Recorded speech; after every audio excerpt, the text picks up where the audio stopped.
26장입니다. 마태복음 26장 31절부터 말씀을 보시겠습니다. 마태복음 26장 31절부터 56절 말씀을 함께 보시겠습니다.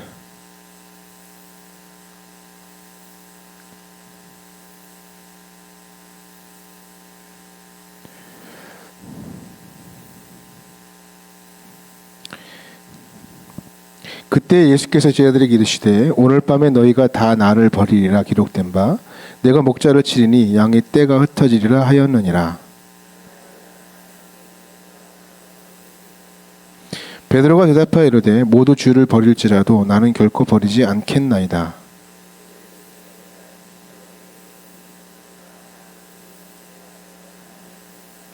베드로가 이르되 내가 주와 함께 죽을지언정 주를 부인하지 않겠나이다 하고 모든 제자도 그와 같이 말하니라.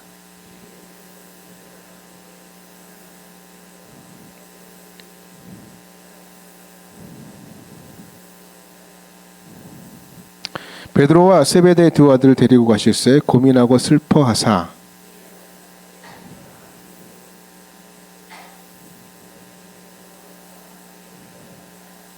조금 나아가서 얼굴을 땅에 대시고 엎드려 기도하여 이르시되 내 아버지여 만일 할만하시거든 이 잔을 내게서 지나가게 하옵소서. 그러나 나의 원대로 맛이 없고 아버지의 원대로 하옵소서 하시고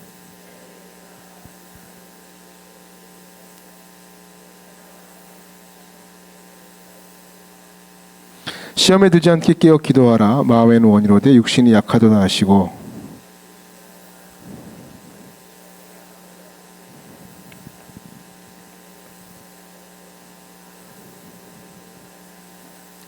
다시 오사 보신즉 그들이 잔이 이는 그들의 눈이 피곤함일러라. 이에 제자들에게 오사 이르시되 이제는 자고 쉬라. 보라 때가 가까이 왔으니 인자가 죄인의 손에 팔리느니라.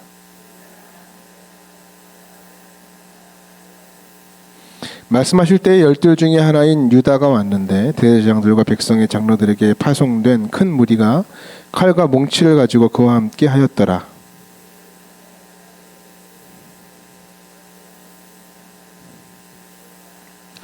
곧 예수께 나와 랍비여 안녕하시옵니까 하고 입을 맞추니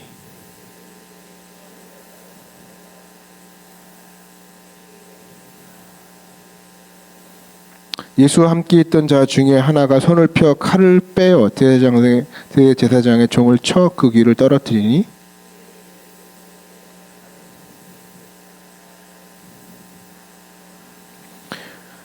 너는 내가 내 아버지께 구하여 지금 12군단 더 되는 천사를 보내시게 할 수 없는 줄로 아느냐?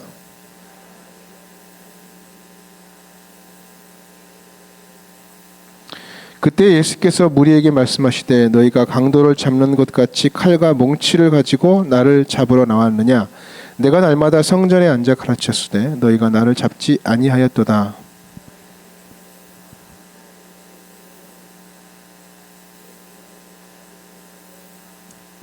아멘. 할렐루야. 우리 좌우로 앞으로 인사하겠습니다. 어정쩡한 태도를 버립시다. 인사하겠습니다. 오늘 제목인데요.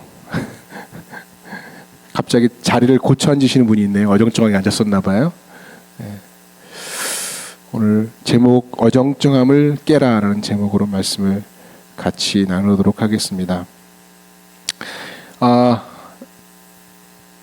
여기 지금 보여드리는 그림이 카라바조라는 사람이 그린 그리스도의 체포라는 그림입니다. 나는 보고 있는데 잘 안 돼요? 나는 보고 있는데 왜 안 되죠? 안 되나요? 네, 큰일 났네.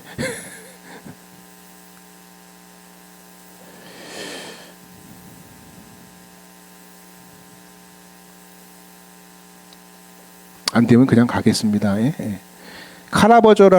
카라바조라는 사람이 그린 그림인데 동시대로 렘브란트라는 사람이 같이 작품 활동을 했던 사람이거든요. 이 그림의 특징이 뭐냐면 그림 제목이 예수 그리스도의 체포라는 그림이에요. 그래서 오늘 말씀의 모습을 담고 있는 장면을 표현한 그림입니다. 여기서 그림 참 특이합니다. 가룟 유다가 이렇게 예수님 앞에 이렇게 키스하는 척하면서 말하는 장면이 나오고, 나중에 이분이 그린 그림 중에 그 의심하는 도마에 대한 그림이 나왔는데 그 그림이 가룟 유다의 얼굴하고 똑같아요. 그러니까 어떻게 보면 의심하는 그 도마하고 배신한 유다하고 같은 사상에 놓은 거죠. 같은 얼굴이다. 그리고 그것이 나다. 이렇게 렘브란트랑 비슷한 느낌의 그림을 그려셨던 분이기도 합니다. 오늘 이 본문을 통해서 우리가 예수의 제자들이 철저하게 짓밟히고 실패하는 모습을 한번 살펴보게 될 것 같습니다. 먼저 생각해 보면 예수님이 3년 동안 그들을 가르치시고 교육하시고 제자로서 많은 공생의 사역을 같이 경험했죠. 여러분, 최고의 스승이라고 하면, 인류의 역사상 최고의 스승이라고 하면 예수님이죠. 그냥 말로 가르친 게 아니고 시청각으로 가르쳤잖아요. 기적도 보여주고 기사도 보여주고 듣지 못했던 놀라운 말씀들도 보게 하시고, 듣도 보도 못한 심오한 진리를 듣게 하시고, 수많은 기적과 기사. 그러나 제자들은요, 결국 무너지고 실패했다는 거죠. 예수님의 십자가 사건이 이루어지는 과정에서 제자들에게 찾아온 영적인 위기의 순간입니다. 그래서 오늘 본문에 제자들에게 영적 어두운 밤이 찾아왔는데 무슨 밤입니까? 배신과 부인의 밤이죠. 어떻게 보면 잘 이해되지 않습니다. 왜 이들이 이런 실패를 경험하는가? 놀라운 3년의 시간을 보내고 왜 이렇게 허무하게 무너지는가? 무엇이 그들을 무너뜨렸는가? 우리도 그렇지만 그 교육을 담당했던 예수님 얼마나 허탈하셨을까? 그렇게 그냥 하염없이 무너지는, 흩어지는, 부인하고 배신까지 하는 그 제자들을 보면서 얼마나 허탈하셨을까? 그런 생각을 해보게 됩니다. 저 역시 사역하면서 허탈할 때가 있거든요. 뭐 아이들을 가리키고 청년들을 가리키고 성도님을 가리키고 뭐 제자반을 하고 성경 공부를 하고 수많은 예배를 드리고 수많은 예배를 같이 했는데 변화가 없어요. 그죠? 열매가 없어요. 어느 순간 뭐가 탁 틀려가지고 확 떠나버리고, 그래서 어떨 땐 정말 예수님처럼 허탈하다는 느낌을 받거든요. 근데 예수님만큼 그러진 않았을 것 같아요. 그런데 바로 이러한 제자들의 실패를 통해서 우리가 한번 살펴볼 여러 가지 이유들이 있다는 것입니다. 저번에도 말씀드렸어요. 유성룡이가 징비록이라는 걸 썼다고. 이 징비록이 제목이 뜻이 이거잖아요. 지난 잘못을 징계하여 후한을 경계한다. 그러니까 다시 말해서 실패해서 배우라는 뜻입니다. 실패해서 배우라. 그래서 우리도 이런 실패의 밤에서 벗어나기 위해서 영적 징비록이 필요하다는 것입니다. 오늘 그래서 이야기는요, 우리에게 들려주는 징비록과 같습니다. 그들의 실패의 이유는 뭘까요? 첫 번째, 그들은 왜 실패했을까요? 계산이라는 함정에 빠졌기 때문에 실패한 것입니다. 계산이라는 함정. 그러니까 가룟 유다는 똑똑한 사람입니다. 제일 제자 중에 똑똑한 엘리트가 아니었을까 생각합니다. 근데 그는 끊임없이 계산해요. 끊임없이 계산합니다. 예수님의 행적으로 볼 때 미래가 있어 보여서 따르기 시작했어요. 마리아가 향유를 주님께 깨어서 바칠 때, 이거 돈을 훔칠 기회구나 생각해서 했는데 마리아가 그냥 부어버리니까 비난해버리죠. 다른 제자들이 생각이 없을 때도 예수님의 십자가 진다라고 하는 이 사건을 제일 먼저 이해한 사람이 누구냐? 저는 가룟 유다라고 생각합니다. 그리고는 분리하니까, 계산해보고 분리하니까 은 30에 예수님을 팔아버리죠. 그래서 돈의 흐름을 알았던 사람. 여러분, 제일 무서운 사람이죠. 가장 본능에 가까운 사람. 집값이 오르기 전에 그 집을 갖고 있는 사람들 있잖아요. 어떻게 알았을까? 그죠? 기사가 딱 떴어. 와, 그 집 사야지, 그 땅 사야지. 그러면 이미 다 샀어. 기사가 딱 떴어. 그 주식 사야 되겠다. 딱 이미 다 고점 찍고 있어. 어떻게 그렇게 알았을까? 여러분, 그게 돈이에요. 사람들은 돈에 관심이 있어요. 돈이 핵심이에요. 그래서 이 세상의 모든 정보 중에 가장 빠른 정보가 돈에 대한 정보입니다. 근데 그 돈에 대한 정보, 돈에 대한 냄새를 많이 맡았던 자가 가룟 유다예요. 그만큼 영리한 사람이에요. 네. 사실 예수님을 따라간 것도 돈 때문이었습니다. 배신도 돈 때문이었습니다. 계산이 빨랐다는 것은요, 세상적인 판단과 센스가 강했다는 거예요. 그래서 계산하다는 것은 계산하다가 불법을 저지르죠. 계산하다가 배신했다는 것입니다. 그 계산이 결국 뭐예요? 자신을 완전히 끝장내버린 겁니다. 그래서 그는 끝없이 계산합니다. 그게 가룟 유다가 되는 거예요. 어느 의대에서 자신이 최고라고 의식했던 두 명의 학생이 있었어요. 하루는 두 학생이 병원의 복도를 막 걷고 있는데 어떤 남자가 매우 고통스러운 표정으로 허리를 숙이고 엉거주춤하고 걸어오는 것을 보게 됩니다. 이 한 학생이 얘기합니다. 야, 저거 분명히 류마티스 관절염이야, 관절염. 저 정도 허리 굽힌 거 보니. 다른 학생이 머리를 설리면 아니야, 천만에 저거 디스크야, 디스크 틀림없어. 그 두 사람이 서로 자신의 의견이 맞다고 옥신각신 싸우고 있는데 그때 그 남자가 가까이 다가오더니 아주 힘겹게 물어보죠. 여기 화장실이 어디냐고. 여러분, 이게 자기 편향, 확증 편향이라는 게 있어요. 사람들이요, 자기가 믿는 거, 자기가 붙든 거, 자기가 정답이라고 생각한 것에 계속 몰입하는 거예요. 한 번 빠지면 나올 수 없는 거죠. 우리 인생이 거의 그렇다는 거예요. 시간이 갈수록 더 단단해지는 거죠.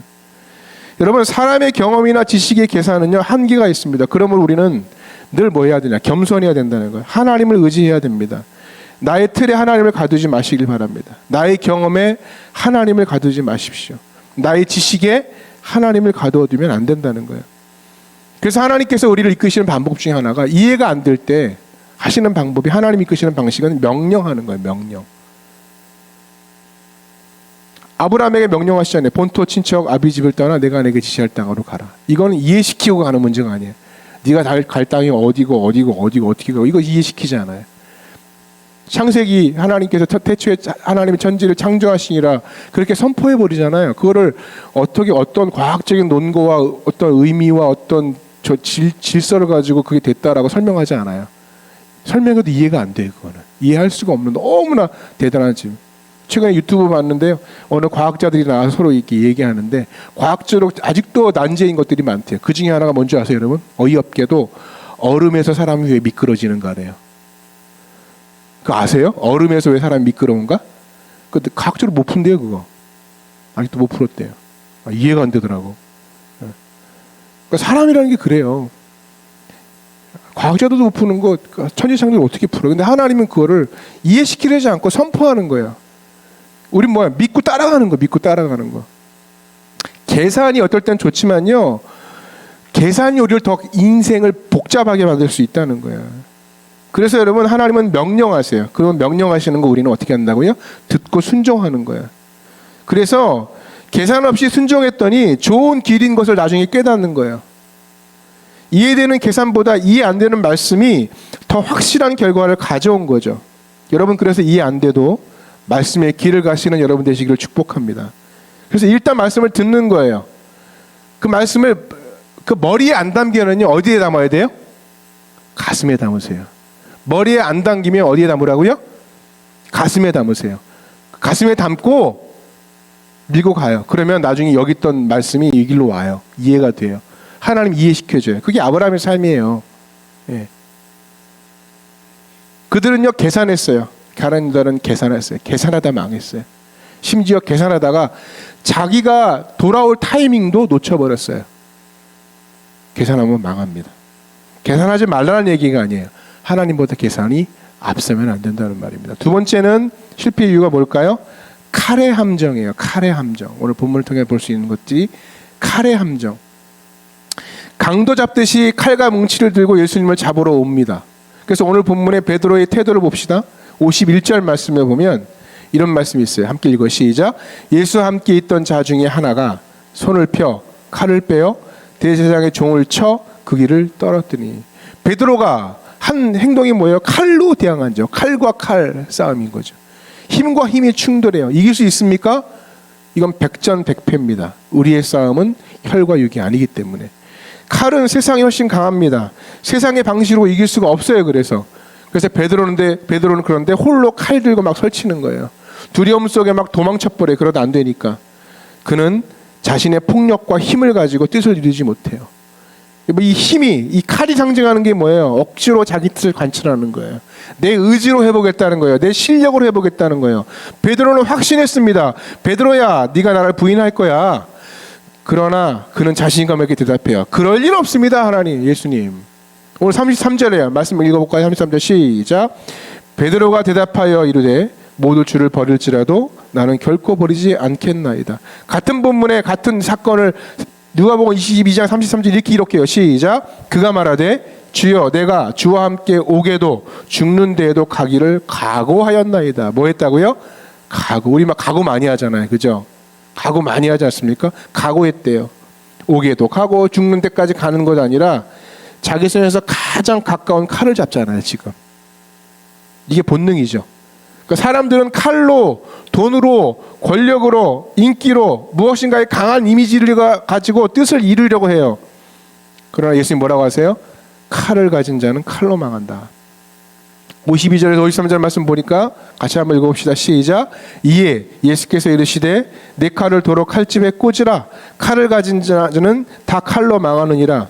너는 내가 내 아버지께 구하여 지금 12군단 더 되는 천사를 보내시게 할 수 없는 줄로 아느냐. 예. 칼 내려놔. 나 칼 쓰려면 얼마든지 쓸 수 있어. 그 말이잖아요. 12군단이면 뭐 거의 연대 4단급 병력 아닙니까? 예. 천사 다 보낼 수 있어. 근데 안 한다는 거예요. 그 방식이 내 방식이 아니라는 거예요. 만약에 그렇게 하면 십자가 승리는 불가능하죠. 어두움으로 이길 수 없어요. 어두움의 방식으로 이길 수가 없다고요. 어두움은 무엇으로 이겨요? 빛으로 이기는 거예요. 빛이 임하면 어두움은 그대로 사라져요. 우리 인생에 하나님이 임하면 그냥 그 임재 자체가 우리의 삶에 변화가 되는 거예요. 매우 중요한 진리입니다. 그래서 예수님이 빛으로 이긴다는 거예요. 다른 개념이죠. 이리와 늑대와 싸우되 우리가 늑대가 되면 안 된다는 거예요. 우린 양이라는 거예요. 양으로 늑대를 이기라는 거예요. 왜? 목자가 있으니까. 그래서 골로새서 2장 15절에 뭐라고 기록했냐면 이런 말씀이 있어요. 같이 한번 읽읍시다. 시작. 통치자들과 권세들을 무력화하여 드러내어 구경거리로 삼으시고 십자가로 그들을 이기셨느니라. 무엇으로 이겼다고요? 십자가로 이겼대요. 결국엔 십자가로 이겼어요. 통치자들, 권세들 다 무너졌어요. 로마, 이 당시에 기세에 등등했던 로마가 지금 있습니까? 없죠. 도시로만 남아있지. 그 나라 자체는 없어요. 그죠? 십자가는요. 지금 뭐 세계에 십자가 남아있죠. 십자가가 승리하는 겁니다. 십자가 뭐예요? 하나님의 방식이고 지혜예요. 그게 진짜 이기는 길이라는 거예요. 근데 사람들이요 칼을 붙들기를 쉽습니다. 십자가는 못 붙들어요. 이게 문제죠. 십자가 뭐예요? 희생과 피 흘림이에요. 이 십자가가 승리가 있다는 거예요. 그래서 주님이 기도하시는 거예요. 아버지의 원대로 되길 원합니다. 아버지의 원이 뭐예요? 십자가의 길인 거죠. 우리는요 정말 좋은 길을 몰라요. 그래서 뭐예요? 아버지의 길을 묻는 거예요. 내가 얼마나 좋은 선택을 할지를 몰라요. 나를 못 믿는데. 그래서 아버지의 길을 묻는 거예요. 그래서 하나님의 길이 제일 좋은 길입니다. 많은 사람들이 기도가 중요하다면서 삶의 마지막 선택이 될 때가 많습니다. 다른 거 다 선택하고 마지막에 해보는 게 기도가 될 때가 많다고요. 제일 중요하다고 하면서. 그래서 먼저 기도하기보다 나중에 일이 벌어지고 나서 당황하면서 주님께 나와요. 기도보다 행동이 빠르고 칼이 빠르고 내가 붙들 수 있는 칼을 붙들고 휘젓습니다. 이것이 오히려 뭘 방해해요? 기도를 방해합니다. 당장에 무엇인가 나에게 방어막이 될 것 같은 환상 때문에. 그것이 오늘 본문의 베드로의 모습이라는 것입니다. 그래서 그는 기도하라는 주님의 명령 앞에 기도하지 못했어요. 오늘 성경에 보니까 잤습니다. 결국 무슨 말입니까? 자기의 모든 삶의 여정에 하나님을 계산해 넣지 않은 거예요. 자기 계산만 빨랐던 거고. 그래서 기도 없다, 예배 없다, 이건 뭐예요? 하나님의 역사도 없는 겁니다. 한번 따봅시다. 기도 없으면, 예배 없으면 하나님의 역사도 없다. 중요한 명제입니다. 마지막 세 번째, 그들이 빠졌던 실패의 함정이 뭐였습니까? 어정쩡함입니다. 어정쩡함의 함정이었어요. 베드로가 도망쳐요. 그리고 예수님을 멀찍이 따라가요. 그래서 오늘 성경에 보니까 예수님을 멀찍이 또 따라갔다라고 성경이 기록해요. 예. 도망도 아닌고 도망한 것도 아니고요. 따라가는 것도 아니에요. 애매모호하게 가는 거예요. 그냥 어정쩡하게 가는 거예요. 예. 깊이 주님을 믿고 몸을 맡기지는 못하는 거예요. 하나님 잘 믿어봅시다. 예수 잘 믿어봅시다. 깊이 맡기지는 못해요. 어떤 사람은 막 잘 믿을까 봐 걱정해. 이거 빠지면 안 돼. 빠지면 더 깊이 빠지면 안 돼. 빠지면 불리하다고 생각해요. 너무 빠지면 어떡하지? 이러다 사업 망칠까? 이러다 공부 망칠까? 이러다가 출세 망칠까? 그래서 크리스찬 중에 경계에 있는 사람들이 많습니다. 멀찌감치 쫓아가는 인생, 멀찌감치 따라가는 삶. 이런 사람의 가장 타겟은 누굴까요? 마귀가 가장 큰 타겟으로 멀찌감치 가는 사람, 경계에 있는 분, 경계에 있는 사람. 이단이 제일 좋아하는 사람 이런 사람이에요. 경계에 있는 사람.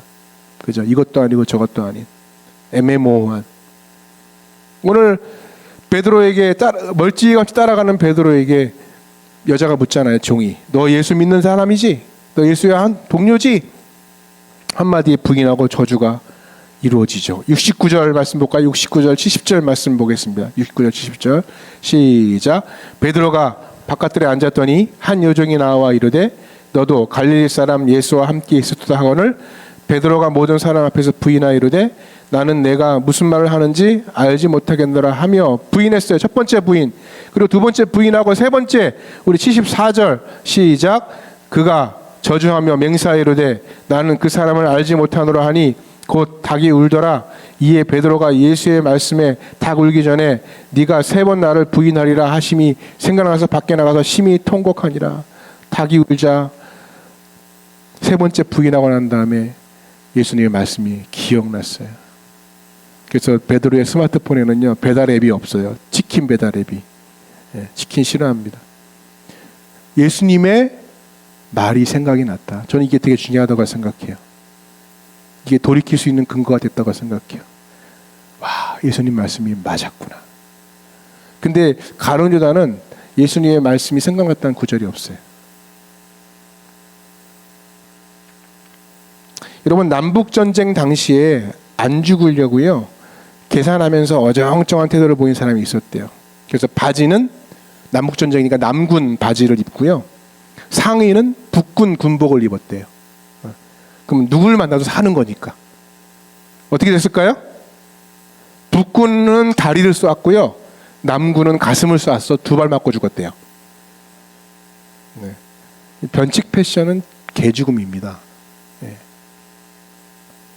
뭐가 문제입니까? 어정쩡한 게 문제예요. 어정쩡한 게. 오늘 베드로가 그랬다는 것입니다. 결론적으로 여러분 계산만 하는 인생이 있어요. 칼을 의지하는 인생이 있어요. 어정쩡하게 있는 사람이 공통점은 뭡니까? 하나님을 의지하지 않는다는 거예요.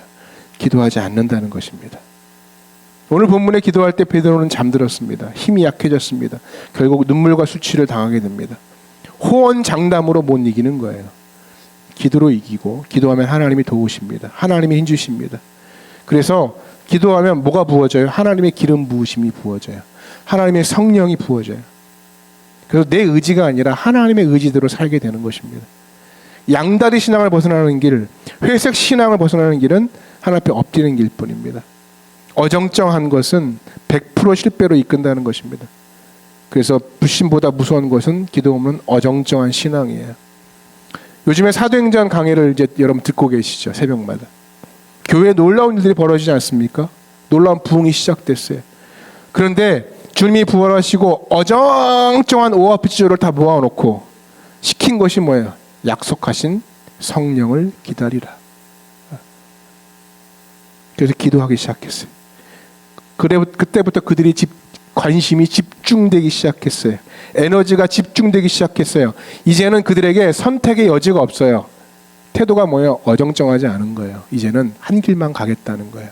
내가 여기에 목숨 걸고 해보겠다는 거예요. 그래서 목숨을 건 기도가 시작됐어요. 언제 성령이 오실지 몰라요. 그러나 기다리면서 기도하는 거야. 그러나 반드시 기적은 일어난다. 믿고 가는 거예요. 그러자 그들의 삶이 바뀌어졌어요. 성령이 임했고요. 성령이 임하는 순간 그들의 삶의 차원이 다른 삶을 살아가면서 그들의 태도와 그들의 행동 양식이 바뀌어지기 시작했어요. 미쳐 날뛰다 못해 간이 배 밖으로 나온 사람처럼 행동하기 시작했어요. 그렇게 누가 나 찔러가지고 죽일까봐 걱정하던 도망다니던 제자들은 예수를 입 밖으로 꺼내고 선포하면서 복음을 증거하기 시작했다는 거예요. 그림 하나 보여주시겠어요? 여러분 혹시 유튜브에서 이런 그림 보셨어요? 누가 쫓고 있죠? 얼룩말이 치타를 쫓고 있어요. 지금 치타가 도망가고 있어요. 웃기죠? 치타 입장에서는 되게 쪽팔린 일이잖아요. 그죠? 근데 이런 일이 벌어지더라고요. 왜 이 그림 보여드렸냐면요, 마치 저 얼룩말이 간이 배 밖에 나온 것 같잖아요. 그죠? 무슨 담대함으로 저러고 앉아있을까? 그런데 여러분 이제 안 보셔도 돼요. 네. 제자들이 그랬다는 거예요. 제자들이 이해할 수가 없죠. 이해할 수가. 쟤네들이 왜 저래? 쟤네들이 왜 저래? 네. 그 담대함 힘이 어디서 와요? 성령의 기름 부으심을 통해서 오셨던 거죠. 그래서 그들이 이제는 애매모호한 삶을 살지 않고 명확한 삶을 살아가는 거예요. 명확한. 그래서 어떻게 해요? 예수 그리스도를 명확하게 증거하는 거예요. 이게 신앙생활이라는 것입니다. 아침에도 우리 성전 미문에 앉은 안진뱅이 말씀 목사님 통해 들었어요. 그분이 어떤 위치에 포지션이 어정쩡한 위치였어요. 그죠? 어정쩡한 위치. 성전에 들어간 것도 아니고 하나님 만난 것도 아니고. 말씀하신 것처럼 하나님 성전에 들어가서 찬양해요. 이제는 어정쩡한 위치가 아니에요. 하나님 만나니까요. 하나님의 기름이 부어지니까 어정쩡한 삶이 아니에요. 놀라운 차원이 다른 인생을 살아가는 거예요. 이제 여름 행사가 되면 수련회를 하게 되죠. 수련회가 왜 중요합니까? 여러분 여름 시즌이 왜 중요하냐면 영적인 애매함을 찾아내고 버리는 시간이에요.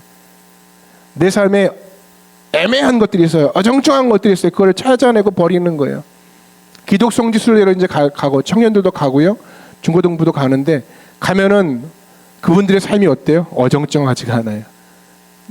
이거면 이거, 기면 기근. 야, 목숨을 건 사람들이잖아요. 순교한 사람들이니까. 그걸 통해 우리 자신을 보는 거예요. 와, 이렇게 사는 사람이 있구나.